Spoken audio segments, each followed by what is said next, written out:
This piece that was previously painted was the perfect size for the project that I needed to use it for. So I got right to work, I cleaned it, and then I sanded down the entire top back to that beautiful wood grain. I'm going to prime everything else because I don't know what kind of paint this was, and boy was it hard to get off with the sander.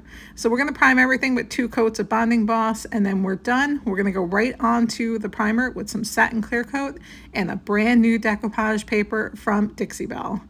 This is Surf's Up. This is only half the paper, and in a second I'll pop the whole paper in so you can see it. But I like to wet the back and use my brush and satin clear coat to get that paper down. When you mist the back of your paper and make it wet, it makes it very pliable and a little bit stretchy. That way I can work it into all these crevices, and you'll see how many times I pick this paper up and put it back down. There, I popped in a picture of the entire paper. It's so vintagey with the surfboards and the surf van on top. So I love the muted colors in this paper, and I knew what kind of piece I wanted. So when I found this, even though it had blue paint all over it, I decided to go for it. So once I get that paper laid down and all my wrinkles out, then I'll be able to let it dry and cut away those spots for that door to open and also for the drawers to open.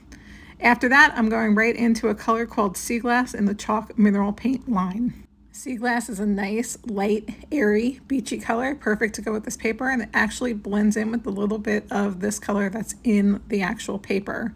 Once I get the 2 coats of Sea Glass on everything, I go into blending that front with some Rebel Yellow, buttercream, and more Sea Glass. My goal is to keep layering and blending these until that paper blends seamlessly with the rest of the furniture. I'm going to add some brown wax accents, and this is going to be just a fabulous look on this piece of furniture. I had to go find some other hardware off of an older piece just to add some character to this piece because I didn't want to put back on those giant wood knobs. But once I get my blend perfected, I also go down here and blend in that little bit of brown because I wanted my paper to go all the way to the top, because the top of the palm trees would be harder to blend in. Now I'm going to add some brown wax around the edges for some grunge and some depth.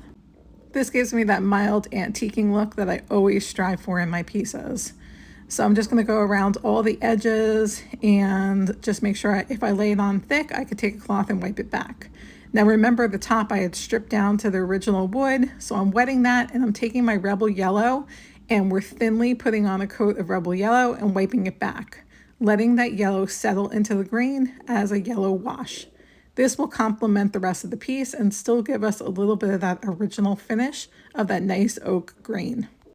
Once this is dry, you can clear coat it with any clear coat that you want, including gator hide or even easy peasy spray wax to be easy. You just want to protect your finish. Here's a reminder of what we look like then and now.